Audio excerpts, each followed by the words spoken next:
pribadi yang memahami dalamnya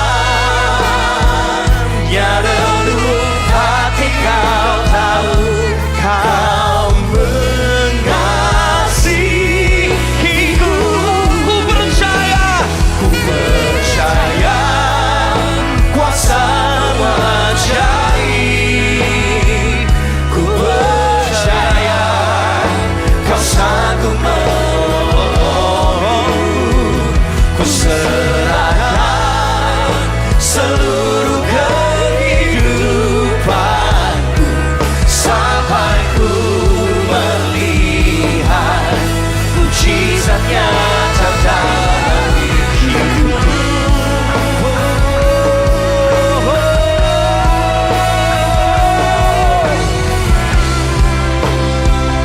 Kami bawa pengharapan kami malam hari ini cuma di dalam nama Yesus yang sanggup membuat tidak mungkin menjadi mungkin. Mujizat-Mu nyata Tuhan malam hari ini. Yes. Bawa hatimu terus menyembah Tuhan. Yes. Katakan sama-sama. Ku percaya kuasa-Mu ajaib. Ku percaya kau sanggup menolongku. Ku serahkan seluruh kehidupanku sampai ku melihat mujizat-Nya. Ku percaya kuasa-Mu ajaib. Ku percaya kau sanggup menolongku. Ku serahkan seluruh kehidupanku sampai ku melihat mujizat nyata dalam hidupku. Sampai ku melihat mujizat nyata dalam hidupku.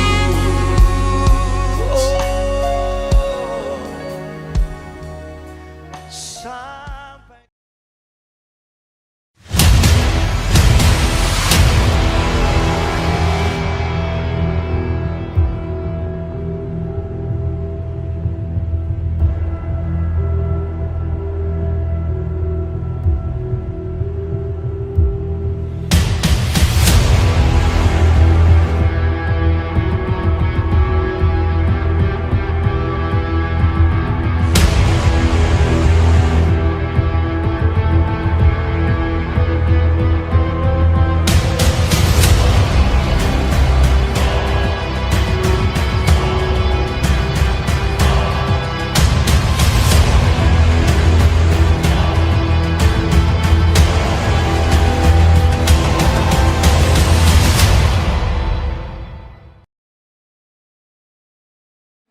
kita siapkan hati kita untuk kita mendengar firman Tuhan.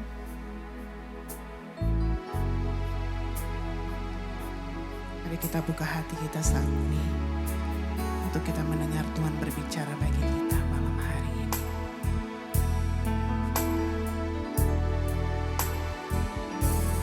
Firman-Mu pelita terang jalanku, beri pengharapan dan kepastian, mampukan melewati semua persoalan, sangat teruji dan beri kemenangan. Firman-Mu ceritakan kasih-Mu, menyucikan hati dan pikiranku.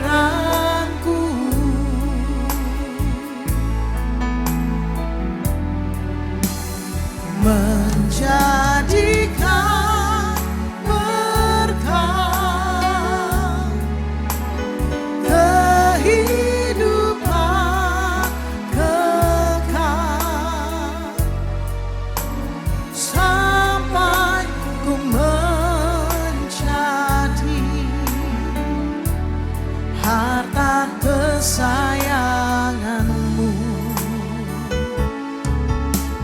Lebih lagi nyatakan mati.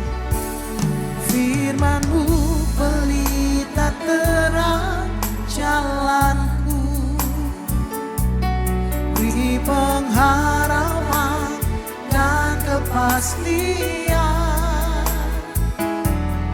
mampukan melewati semua persoalan, sangat teruji dan beri kemenangan. Firman-Mu, Firman-Mu,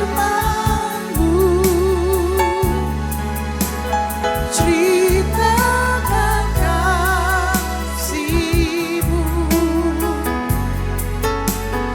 menyucikan hati dan pikiranku.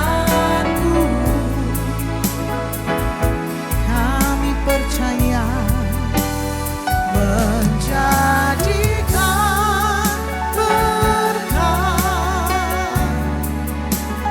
kehidupan kekal,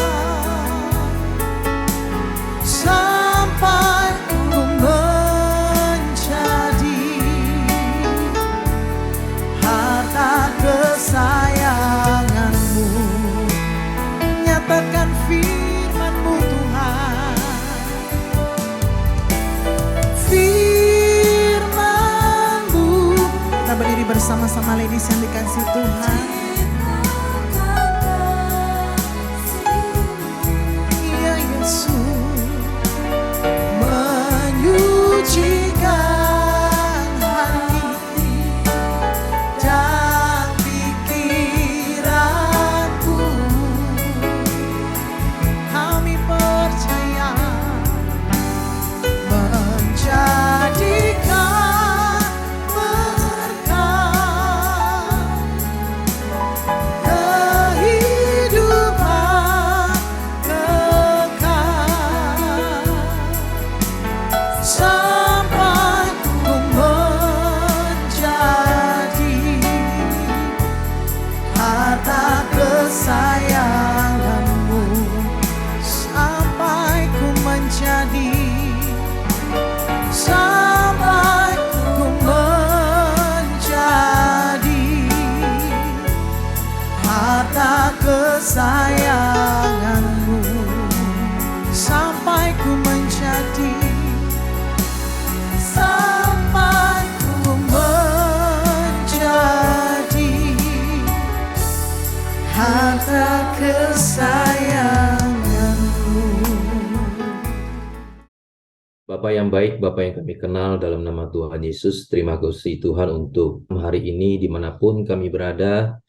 Kami percaya Tuhan hadir bersama dengan kami, sehingga Tuhan akan memberikan kekuatan melalui firman-Nya dan urapi setiap kami. Para ladies, kami percaya kami dipilih Tuhan karena maksud Tuhan dan rencana Tuhan yang besar. Sehingga biarlah kami masuk di dalam rencana Tuhan itu, dan kami akan mengawali tahun 2024 ini bersama dengan Tuhan, dengan harapan yang baru, kekuatan yang baru. Di dalam nama Tuhan Yesus, kami sudah berdoa dan mengucap syukur. Haleluya. Amin. Shalom para ladies. Saya mau mengingatkan bahwa gereja, khususnya BES, itu punya resolusi. Ya. Apa resolusi kita di dalam gereja? Resolusi itu bicara satu tuntutan. Ya, tuntutan yang harus kita lakukan. Nah, apa itu? Resolusinya adalah bagaimana kita harus hidup damai, bersyukur, bersukacita, dan menjadi murid Kristus. Dan juga tema tahunannya bicara tentang ajaran Kristus dan berkarakter Kristus. Ya, jadi sepanjang tahun ini kita akan diajar seperti itu. Nah, kenapa tujuan resolusi dan tema tahunan ini dibuat? Untuk mendukung, ya, untuk mendukung visi Tuhan untuk gereja BES, ya, di mana bait Allah yang Kropos, yaitu Gembala Senior Pak Fengki diberikan satu mimpi, ya, ada bangunan gereja yang begitu indah, begitu megah, tetapi Tuhan bawa di sudut-sudut ruangan, di tepi-tepi ruangan, di situ terjadi keretakan. Dan di situ Tuhan jelas mengatakan bahwa umatku telah membangun gereja tampak luarnya saja, tetapi sesungguhnya dalamnya keropos. Nah, dalamnya ini siapa? Itu bicara tentang manusianya, ya, jemaatnya, pekerjanya, bahkan mungkin hamba Tuhannya. Sehingga tidak heran kalau ladies akan banyak diajar, ya, itu tentang bagaimana kita membangun karakter, ya, membangun karakter, membangun hidup kita, termasuk ya suami yang ada di dalam gereja BES, anak-anak yang ada di dalam gereja BES, semua itu akan didorong ke sana, ya, akan didorong ke sana. Nah, mungkin kita akan berpikir bahwa, nah kalau begitu dampaknya apa? Loh, dampaknya sangat luar biasa. Dan kita harus ketahui bahwa sesungguhnya Tuhan turun ke dunia ini menyelamatkan manusia itu bukan menyelamatkan gedungnya, bukan menyelamatkan hal-hal yang material di dunia ini, tetapi kan menyelamatkan hidup kita. Nah, sehingga ya itu memang fokusnya bahwa manusianya. Nah, kalau begitu, apakah Tuhan nanti akan menjaga kita? Percayalah bahwa Tuhan tetap akan memelihara hidup kita. Bahkan waktu kita melakukan apa yang Tuhan inginkan, ya, Tuhan juga akan memberkati kita. Karena kita harus tahu bahwa berkat itu bukan kita kejar, tapi berkat itu diperintahkan Tuhan. Di dalam Mazmur itu jelas dikatakan bahwa jikalau kita hidup rukun, ya tadi kan resolusinya toh rukun, hidup damai, hidup saling mengampuni, itu di sanalah Tuhan akan memerintahkan berkatnya. Toh? Lalu di Amsal juga dikatakan bahwa berkat itu ada di atas kepala orang benar. Jadi yang kita kejar, yang kita lakukan adalah bagaimana kita hidup berkenan di hadapan Tuhan. Sehingga berkat itu adalah akibat, ya, akibat dari apa yang telah kita lakukan. Nah, sehingga ya kita lakukan apa? Berkenan di hadapan Tuhan. Maka berkat itu akan diperintahkan, maka berkat itu akan ada di atas kepala orang benar.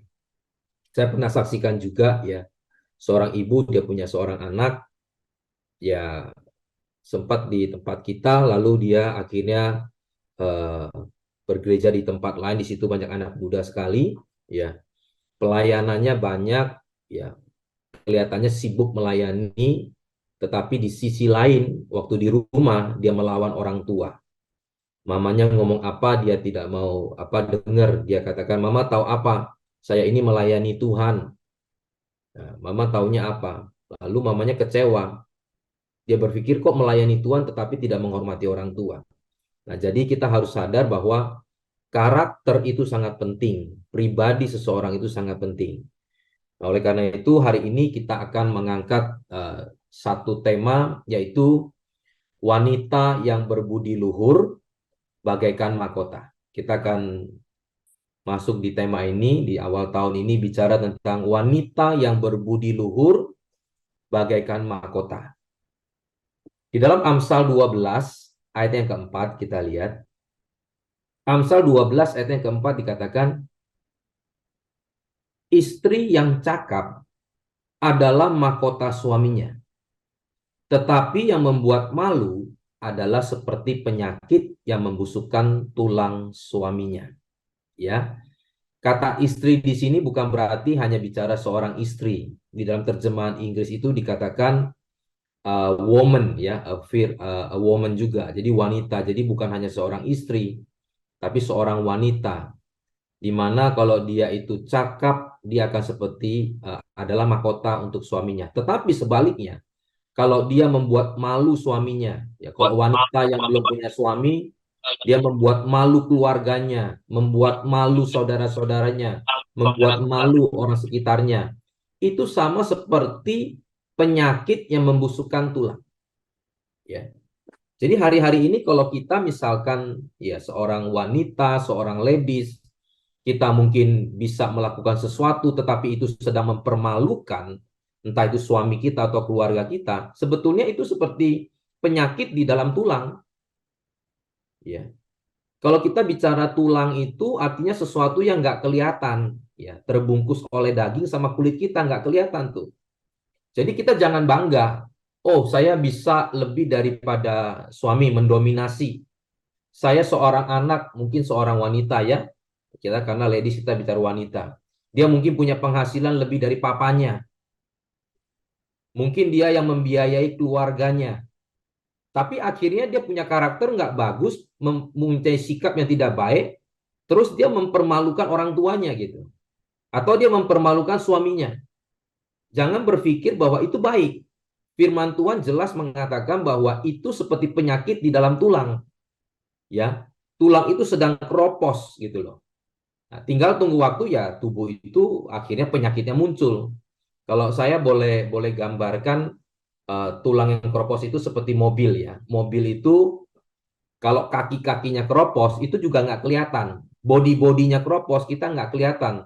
Kelihatan luarnya bagus ya. Kalau mungkin ladies pernah lihat mobil yang mungkin keroposnya itu cuma setitik ya. Atau mungkin kaki-kakinya kelihatannya cuma warna kuning berkarat. Tetapi sesungguhnya dalamnya itu sudah keropos luar biasa. Ya, sudah seperti kanker yang menjalar kemana-mana. Nanti waktu kita naik mobil itu tiba-tiba bannya bisa lepas tuh. Tiba-tiba nanti asnya bisa patah, tulangan-tulangan di kaki-kaki itu bisa patah. Dan akhirnya ya bisa terjadi kecelakaan, bisa terjadi musibah dan lain sebagainya. Nah, itu gambaran daripada ya seseorang ya yang sedang mempermalukan keluarganya, sedang mempermalukan ya entah itu suaminya dan lain sebagainya. Sehingga ini sangat berbahaya sekali. Tanpa kita sadari kadang-kadang kita merasa bahwa kita mungkin melebihi orang lain ya, tetapi sesungguhnya kita sedang mempermalukan orang lain itu tidak boleh ya. Kelihatannya kita lebih daripada dia, tetapi sebetulnya kita sedang mempermalukan dia. Nah, itu Tuhan katakan bahwa itu seperti penyakit. Tidak boleh. Nah, apa yang harus kita lakukan? Firman Tuhan katakan, jadi seorang wanita itu harus cakap. Apa arti dari cakap? Slide selanjutnya dikatakan di dalam Amsal 31, ayat yang ke-10 sampai dengan ke-12. Di dalam Amsal 31, ayatnya yang 10 sampai ke-12 dikatakan, istri yang cakap siapakah yang akan mendapatkannya? Ya, artinya nggak gampang nih dapat istri yang cakap. Makanya ditanya. Ya. Ia lebih berharga daripada permata. Ia lebih berharga daripada permata. Orang tua bisa mewariskan kepada suaminya, ya, anak-anaknya itu harta. Tetapi kalau istri yang cakap, istri yang bijaksana, itu warisan daripada Tuhan. Gak bisa diberikan oleh dunia ini. Sehingga itulah yang harus kita kejar ya. Dikatakan, ia bahkan lebih berharga daripada permata. Hati suaminya percaya kepadanya. Suaminya tidak akan kekurangan keuntungan. Bahkan dilihat keuntungan. Suami bisa berhasil, ya, itu faktor karena dia punya skill, dia punya koneksi, ya. Mungkin karena dia memang jago kerjanya, itu namanya berhasil. Tetapi kalau faktor keberuntungan, nah ini faktornya beda. Ini kalau orang Chinese ngomong itu hoki gitu loh. Makanya kalau seorang suami mempunyai istri yang cakap itu, ya bahasa umumnya istri itu bawa hoki gitu, ya. Kalau mungkin bukan istri, kalau misalkan anak perempuannya itu dia cakap, ya, dia bisa bawa hoki untuk keluarganya. Karena kalau faktor keberuntungan itu bukan hanya faktor karena kita pintar, kita punya skill. Tapi kalau beruntung itu artinya ada faktor ya yang Tuhan sedang kerjakan di situ. Nah, dikatakan apa? Suami itu tidak akan kekurangan keuntungan. Nah, contoh di dalam Alkitab siapa? Contoh di dalam Alkitab itu kalau kita bisa belajar dari Zipora. Ya, Zipora itu istri daripada Musa. Ya. Ini orang yang cakap itu artinya dia cerdas, tangkas, cekatan, itu cakap juga gitu. Nah, kapan Zipora ini berbuat sesuatu yang luar biasa? Ya, saat waktu hari ke-8 di mana Musa itu harus ya menyunat ya anak laki-lakinya. Pada zaman itu semua anak laki-laki itu harus disunat. Ya, itu menjadi satu perjanjian Tuhan dengan uh, umatnya gitu. Nah, itu tidak boleh tidak. Kalau itu kelewat, itu Tuhan bisa marah. Nah, itu terjadi sama Musa. Entah Musa sibuk, ya, entah Musa sedang melakukan sesuatu, hari itu dia lupa. Nah, sehingga istrinya Zipora ini ingat, sebelum Tuhan marah kepada Musa, maka Zipora yang melakukan sunat itu. Tetapi dengan diberitahukan kepada Musa dan dia ada syaratnya gitu ya. Di pisaunya itu dihabiskan ke Musa dulu baru dipakai. Karena yang melakukan itu nggak boleh wanita pada saat itu ya. Jadi harus laki-laki gitu. Nah, itu satu kecakapan daripada Zipora sehingga kutuk atau tulah yang harusnya jatuh kepada keluarganya Musa itu tidak terjadi. Karena siapa? Karena Zipora ini. Sekarang memang kita sudah nggak bicara sunat menyunat gitu. Tapi itu sekarang adalah bicara tentang iman kita kepada Kristus. Ya. Makanya kalau kita nanti mau pelajari lebih jauh, sunat itu sudah nggak ada, tetapi diganti menjadi baptisan. Ya, baptisan.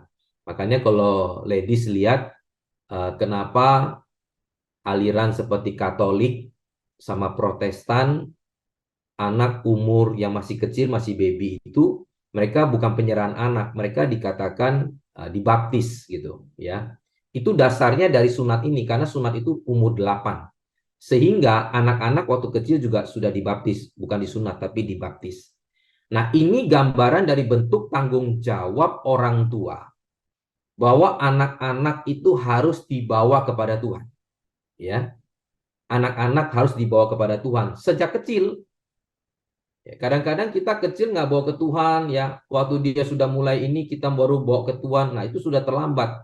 Bahkan mohon maaf, kadang-kadang kita dengar cerita dari orang kalau anaknya kalau lagi baik-baik, lagi sukses, ya sudah biarin dah dia sukses dengan dunianya. Dia berhasil dengan kerjaannya. Dia lupakan Tuhan nggak apa-apa. Tetapi begitu ada masalah, ya, begitu nanti ada sisanya apa anak itu, baru dia serahkan kepada Tuhan. Tuhan, pakai anak saya. Waktu anaknya masih bagus, dia nggak mau kasih ke Tuhan. Tetapi waktu begitu ada masalah, dia serahkan kepada Tuhan. Ya, mohon maaf nih ya, memang juga silakan saja lagi ada masalah, sakit, serahkan kepada Tuhan. Tetapi kita nggak boleh seperti itu. Harusnya sejak dia kecil, kita sudah serahkan kepada Tuhan. Supaya Tuhan yang akan memakai hidupnya. Ya. Lalu di ayat yang selanjutnya tadi dikatakan, ia akan terus berbuat baik kepada suaminya. Ya. Jadi ingat ayat yang ke-12 ini, ia akan terus berbuat baik kepada suaminya. Atau wanita akan terus berbuat baik kepada keluarganya, orang sekitarnya. Dan tidak berbuat jahat sepanjang umurnya. Pak Fengki pernah ngomong, orang kalau nggak buat baik, jangan dia buat jahat. Ya, minimal dia jangan buat jahat. Lalu Pak Fengki juga pernah ngomong, orang kalau nggak buat baik, pasti dia buat jahat. Loh, dasarnya apa, Pak? Kok orang nggak buat baik, bisa dibilang buat jahat? Karena di dalam firman Tuhan, kalau kita tahu sesuatu yang baik, kita nggak lakukan, itu jahat loh. Ya. Kita tahu sesuatu yang baik, kita nggak lakukan, itu jahat. Otomatis kalau orang nggak buat baik, ya pasti buat jahat. Ya, tapi minimal kita stop lah. Jangan melakukan kejahatan dulu. Tetapi tidak bisa berhenti sampai di sana saja. Kita harus berbuat baik. Ya, bisa saya umpamakan seperti begini. Kita itu seperti kita sedang makan sesuatu. Ya. Kalau kita mau tubuh kita ini baik, kita stop makan makanan yang jelek. Makan makanan yang tidak baik. Ya. Makanan-makanan yang bisa merusak tubuh. Ya, seperti junk food, atau manis-manis, atau lemak berlebihan, nah itu kan anggapan gak baik toh. Nah, kalau mau tubuh bagus, apakah hanya stop makan makanan junk food seperti itu? Tidak. Kita harus berubah menjadi makan makanan yang sehat. Makan buah-buahan, makan sayur-sayuran, makanan yang cukup, yang bergizi, ada protein dan lain sebagainya. Sehingga akan menghasilkan tubuh yang baik. Jadi bukan hanya stop makan makanan yang jelek, tapi kita harus mulai makan makanan yang baik. Sama kita ikut Tuhan, bukan kita hanya stop berbuat jahat, tapi kita harus melakukan yang baik. Karena kalau kita tahu sesuatu yang baik kita tidak lakukan, itu juga jahat di mata Tuhan. Ya. Jadi sekali lagi bahwa seorang ladies, ya, wanita, istri sekalipun, dia harus melakukan semuanya itu. Nah, dari mana kita bisa tahu? Dari mana guidance-nya? Manual book-nya itu adalah firman Tuhan. Jadi mau nggak mau, ya kita harus belajar firman. Harus belajar firman. Baru kita tahu mana yang baik, mana yang tidak baik. Mana yang salah, mana yang benar. Ya, jikalau seorang istri, ya ini ayat memang sudah populer. Bagaimanapun ya dia harus tunduk, ya toh, sama suaminya. Nah, bagaimanapun seorang anak dia harus menghormati orang tuanya. Tidak dikatakan bahwa kalau orang tuanya baik baru dihormati. Enggak. Orang tua ya tetap orang tua. Baik tidak baik itu urusan kedua. Yang penting dia lakukan bagiannya dulu sebagai seorang anak, menghormati orang tuanya. Kalau dia seorang ibu, ya jadilah ibu yang baik.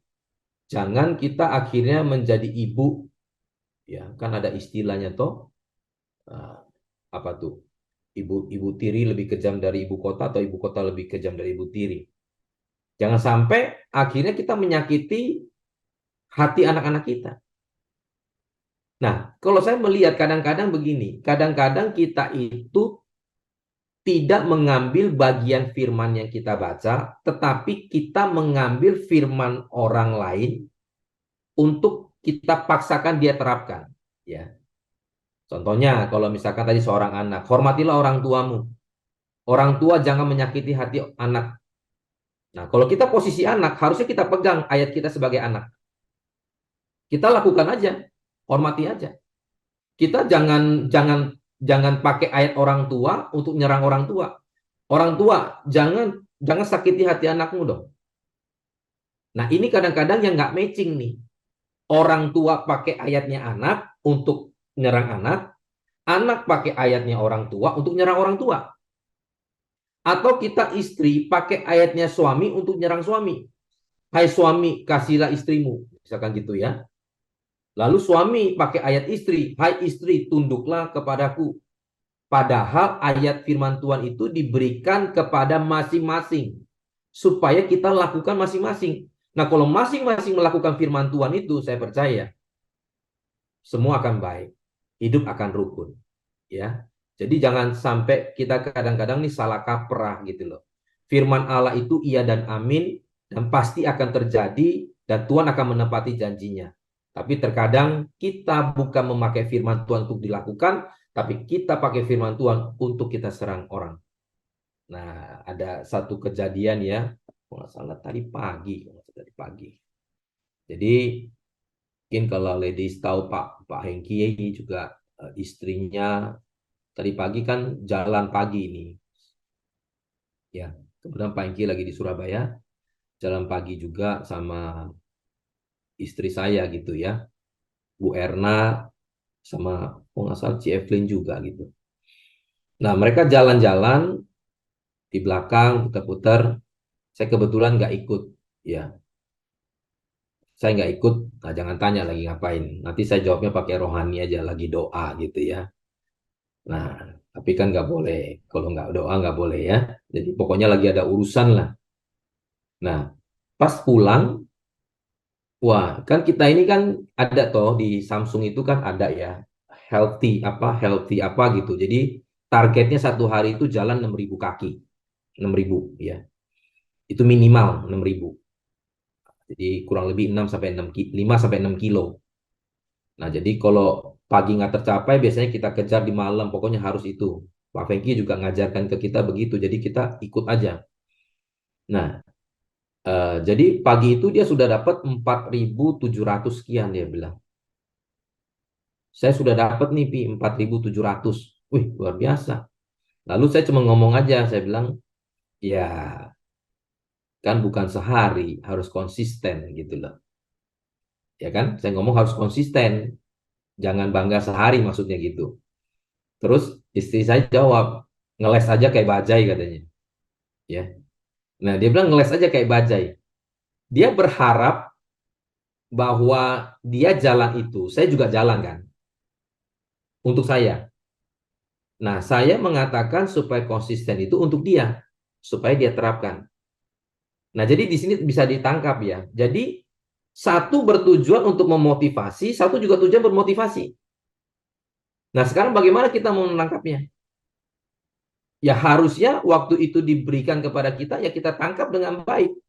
Kalau memang firman itu untuk kita, kalimat itu untuk kita, ya kita terapkan untuk baik. Jangan kita lempar kembali. Gitu.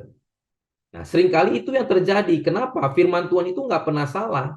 Firman Tuhan itu pasti benar. Yang salah itu kita waktu menerapkannya. Melihat konteksnya. Kenapa Tuhan buat ayat ini untuk seorang istri? Ya, istri harus lakukan. Bukan ayat firman Tuhan itu dipakai untuk suami untuk menyerang istri. Sebaliknya juga. Nah, kalau ini kita terapkan sesuai dengan konteks masing-masing dan tujuan Tuhan masing-masing, ya saya yakin pasti semuanya akan termotivasi, terdorong, akan jadi baik gitu ya. Makanya jadi firman Tuhan kita harus tahu. Nah, itu adalah seorang istri yang cakap. Yang kedua, kata cakap ini ya, kata cakap ini di dalam terjemahan aslinya Ibrani itu dikatakan hayil. Ya, hayil. Apa itu hayil? Hayil itu menariknya ditulis untuk ya seorang tentara gitu. Yang kuat, yang punya kemampuan, yang cekatan. Nah, tetapi cakap ini diberikan kepada seorang istri, seorang wanita. Ini yang menarik nih. Begitupun kalau kita pernah membaca Alkitab yang mengatakan bahwa istri itu seorang penolong. Ya. Istri itu seorang penolong. Kalau tulisan Ibrani itu biasanya ada gendernya. Kalau Indonesia abjad kan nggak ada gender. Kalimat atau kata pun nggak ada gender ya. Tapi kalau di dalam tulisan Ibrani itu ada gender. Nah, penolong itu juga gendernya adalah maskulin, laki-laki. Nah, sehingga kata penolong, kata seorang yang cakap, sebetulnya itu adalah satu kekuatan, ketangkasan, ya, yang memang ada di dalam diri manusia, seorang wanita, ya, di dalamnya, yang itu bisa dikeluarkan, diimpartasikan. Ya. Makanya penolong itu bukan hanya sekedar bicara tentang kekuatan, tapi impartasi. Kalau bisa dikatakan semangat juga bisa. Ya, yang sifatnya itu bukan bicara tentang tenaganya, tetapi impartasinya. Ya, makanya gini, kalau misalkan mungkin ladies punya pengalaman, entah itu suaminya atau anaknya ya, atau keluarganya, waktu datang ngobrol sama dia, dia berkeluh kesah, lalu kita ngomong sesuatu yang memberikan semangat, doa saja, percaya Tuhan akan sanggup melepaskan masalahmu. Yakin, meskipun orang nggak dukung, saya dukung kamu, saya akan tetap doa. Tahu nggak, kalimat-kalimat seperti itu, perkataan seperti itu seperti ya kekuatan yang sedang diimpartasikan. Makanya wanita itu ya, dia punya sifat mempengaruhi itu sebetulnya menurut saya lebih besar daripada pria. Kalau kita melihat dari konteksnya ini loh, dia itu penolong, dia bisa memberikan satu impartasi. Nah, makanya iblis tahu, ya, iblis tahu waktu dia mau menjatuhkan Adam dan Hawa ini, yang dipanggil itu bukan Adam, tapi yang dipanggil itu Hawa. Kenapa? Karena kalau misalkan Adam yang dipanggil, mungkin Adam itu hanya makan sendiri. Ya. Ya. Kadang-kadang gitu toh, kalau kita suami biasanya laki-laki, ya saya mewakili laki-laki, kita makan kadang-kadang kan lupa istri, gitu ya. Kadang-kadang kita ya karena memang gitu, maunya cepet, maunya asal aja. Tapi kalau istri, seorang ibu itu ya, biasanya kalau dia makan dia ingat suaminya, dia ingat anak-anaknya, gitu. Nah karena itu sifat dari seorang wanita begitu. Dan wanita itu memang dia mempengaruhi. Nah setan tahu nih, setan tahu. Sehingga yang dipanggil pertama itu bukan Adam. Karena kalau Adam yang dipanggil, mungkin dia nggak akan mempengaruhi istrinya. Tapi istrinya yang dipanggil, yaitu Hawa. Sehingga waktu istrinya si Hawa ini sudah kena, dia pengaruhi si Adamnya. Nah ini bukti bahwa seorang wanita itu punya daya tarik, punya pengaruh yang besar. Ya, makanya ada pepatah yang mengatakan bahwa di balik seorang laki-laki itu ada pengaruh wanita di belakangnya. Nah, tinggal pengaruhnya apa nih? Negatif atau positif? Kalau positif, dia akan dorong suaminya menjadi orang yang baik. Orang yang luar biasa. Tapi kalau pengaruhnya tidak baik, seperti tadi ya, mempermalukan, akhirnya itu akan seperti hanya penyakit yang sedang mengeroposkan tulang. Gitu. Nah, itu terbukti juga kalau kita lihat di dalam satu kisah di dalam Alkitab, siapa? Isabel. Ya. Jadi pasti tahu toh ceritanya Isabel. Suaminya siapa? Raja Ahab. Apa yang Isabel lakukan? Dia memelihara nabi-nabi Baal.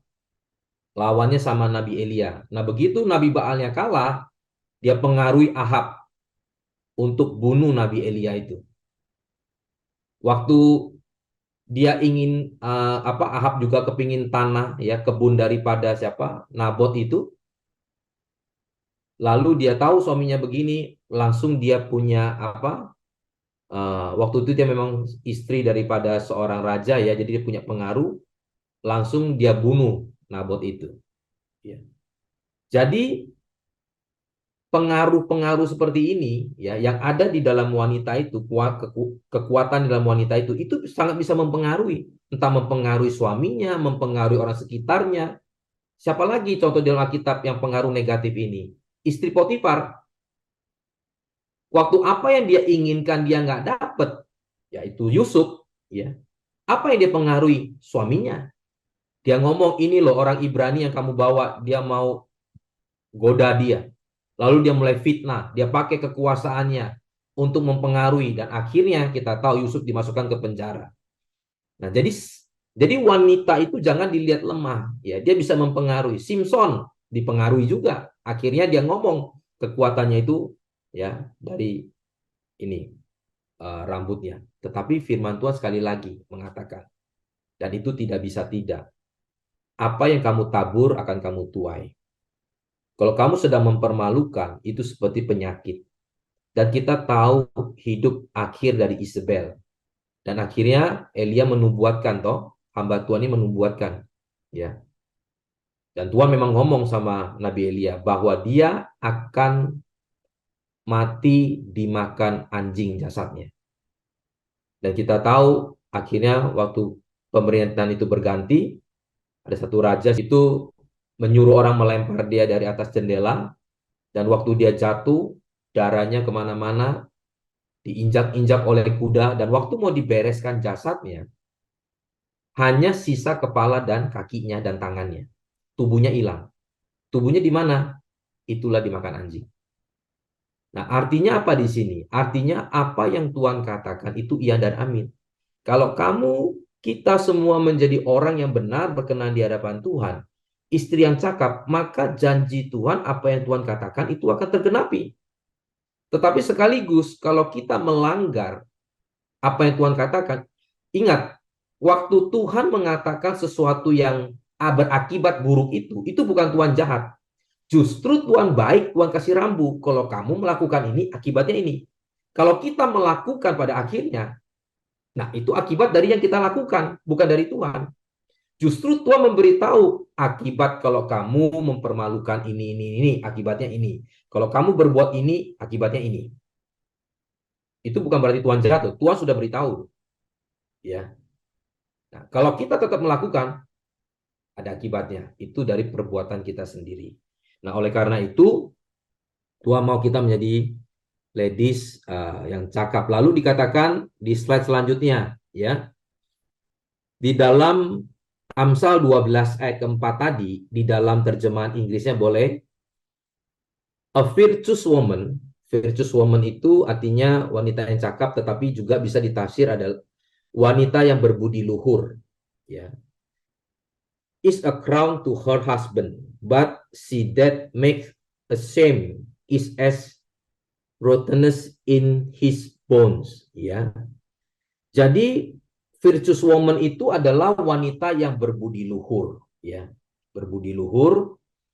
Nah, saya tidak panjangkan lagi, tapi saya mau menutup dengan satu kisah, ya, di mana ada seorang yang bernama Smith Wigglesworth, ya, boleh ditampilkan fotonya. Ini penginjil, hamba Tuhan yang hidup pada abad 18. Ini pencetus salah satu gerakan Pantekosta, ya. Dan luar biasa, tercatat dia membangkitkan orang mati lebih daripada 14 kali. Bahkan istrinya waktu mati pun, ya, dia berdoa, doanya didengar Tuhan. Istrinya sempat bangkit. Itu ceritanya, ya, mengenai istri. Tapi dia membangkitkan orang mati itu, ya, atas seizin Tuhan pastinya. Itu tercatat 10 kali lebih. Waktu istrinya mati pun, dia sempat mendoakan, minta Tuhan bangkitkan, dan Tuhan izinkan membangkit. Dan istrinya ngomong, jangan kita karena sedih, karena takut kehilangan, maka kita melawan Tuhan. Sehingga kalau Tuhan mengizinkan saya, maksudnya sudah kembali ke rumah Bapak, ya saya pulang. Sehingga istri itu akhirnya meninggal kembali gitu. Itu ceritanya, ya. Nah, ini seorang penginjil ini, ya, hamba Tuhan ini adalah orang yang keras, ya, orang yang keras, pekerja ledeng, ya, bikin ledeng-ledeng yang besar begitu. Nah, rupanya di balik seorang Smith ini, hamba Tuhan ini, itu ada cerita di mana dia mempunyai seorang istri yang luar biasa. Coba istrinya boleh ditampilkan fotonya juga. Ya. Nah, jadi waktu suaminya belum bertobat sudah Kristen, tapi bukan Kristen yang taat. Istrinya Kristen yang taat. Gitu. Waktu itu malam Natal, istrinya mau ke gereja. Suaminya nggak setuju. Dia bilang ini udah malam. Ya namanya malam Natal, perayaannya kan malam. Dia bilang, oke, kamu pergi nggak apa-apa. Tapi jangan harap kamu pulang itu saya bukakan pintunya. Dan itu Desember musim dingin. Ya, Desember musim dingin. Lalu istrinya tetap pergi. Nah, waktu pulang beneran sama suaminya dikunci. Istrinya ketok pintu nggak dibuka, dibiarin. Sengaja dibiarin kedinginan biar dia, maksudnya biar tahu rasa gitu ya. Nah, tapi selang berapa waktu kemudian dibukakan, suaminya berpikir bahwa ini istri akan marah. Rupanya istrinya nggak marah. Dia langsung pergi ke dapur, dia buat sup untuk dirinya menghangatkan badan, sekaligus dia juga buatkan untuk suaminya. Sama-sama makan sup. Lalu dia pikir nih suaminya nih di meja makan bakalan ribut lagi. Nggak taunya dia cerita tadi apa yang dilakukan di gereja. Dia nggak bahas tentang apa yang dilakukan suaminya yang jahat itu kepadanya. Makanya tadi kan di dalam Amsal juga dikatakan toh, istri selalu berbuat baik kepada suaminya. Ya kalau saya boleh tambahkan atau sambungkan, meskipun suaminya berbuat jahat kepada dia. Tetap dia ngelayani supnya. Tetap dia mungkin kalau ada kopi dia bikin kopi. Tapi nggak dicampur sianida loh ya. Kopi betul-betul gitu. Nah, jadi dia lakukan itu. Nah akhirnya suaminya itu penasaran. Dia tanya, kok kamu bisa begitu? Nggak marah? Tahu, malah tetap melayani. Dia bilang, buat apa saya marah? Saya setelah Tuhan kasihi, ya kan malam Natal toh, Tuhan sudah menyelamatkan saya, dia lahir ke dunia ini, dia cerita tentang Kristus, tentang kelahiran Tuhan, kenapa ke dunia ini, dia ceritakan semua. Sehingga tidak sepatutnya hanya hal kecil seperti ini, saya membalas atau saya tidak mengasihi. Nah, itulah benih yang ditanam ya kepada suaminya waktu itu. Sehingga itu benihnya tumbuh, firman Tuhan itu tumbuh, dan akhirnya suaminya ini menjadi hamba Tuhan yang dipakai Tuhan luar biasa. Dan banyak jiwa yang bertobat, dan banyak jiwa yang dimenangkan kepada Tuhan. Nah, kenapa itu bisa terjadi? Bukan serta-merta terjadi. Di balik Smith ini ada seorang istri yang cakap, yang berbudi luhur. Nah, berbudi luhur itu artinya dia mempunyai pikiran yang mulia, pikiran yang agung. Meskipun dia dijahati, tetap dia berpikir yang mulia, berpikir yang suci, berpikir yang benar. Itu yang terjadi. Makanya dia akan merencanakan juga sesuatu yang baik, yang mulia. Karena di dalam satu ayat di dalam Yesaya ngomong begini, tetapi orang yang berbudi luhur merancang hal-hal yang luhur. Dan ia selalu bertindak demikian. Jadi kalau orang yang punya pikiran yang mulia, yang luhur, ya, yang agung, itu pasti dia merencanakannya sesuatunya tuh yang mulia. Nggak ada tuh akal-akalan. Nggak ada tuh yang berpikirnya, gue untung apa, gue dapat apa. Enggak. Tapi dia selalu berpikirnya yang mulia gitu. Dan dia akan terus berbuat demikian. Karena memang hatinya, budinya itu luhur, mulia. Dan itulah yang dikatakan mahkota bagi suami. Jadi mahkota itu bukan suaminya ya. Tapi mahkotanya itu adalah wanita itu yang bagi prianya, bagi suaminya. Ini penting loh. Jadi waktu kita melakukan itu, kita akan menjadi mahkota buat suami. Kita akan menjadi mahkota buat keluarga kita. Kita akan menjadi mahkota buat orang sekeliling kita. Dan itu dampaknya luar biasa. Ya, sekian firman Tuhan. Mari kita tunduk kepala, kita berdoa. Terima kasih untuk firman-Mu Tuhan, untuk mengawali tahun 2024 ini. Bagaimana kami menjadi seorang wanita yang berbudi luhur.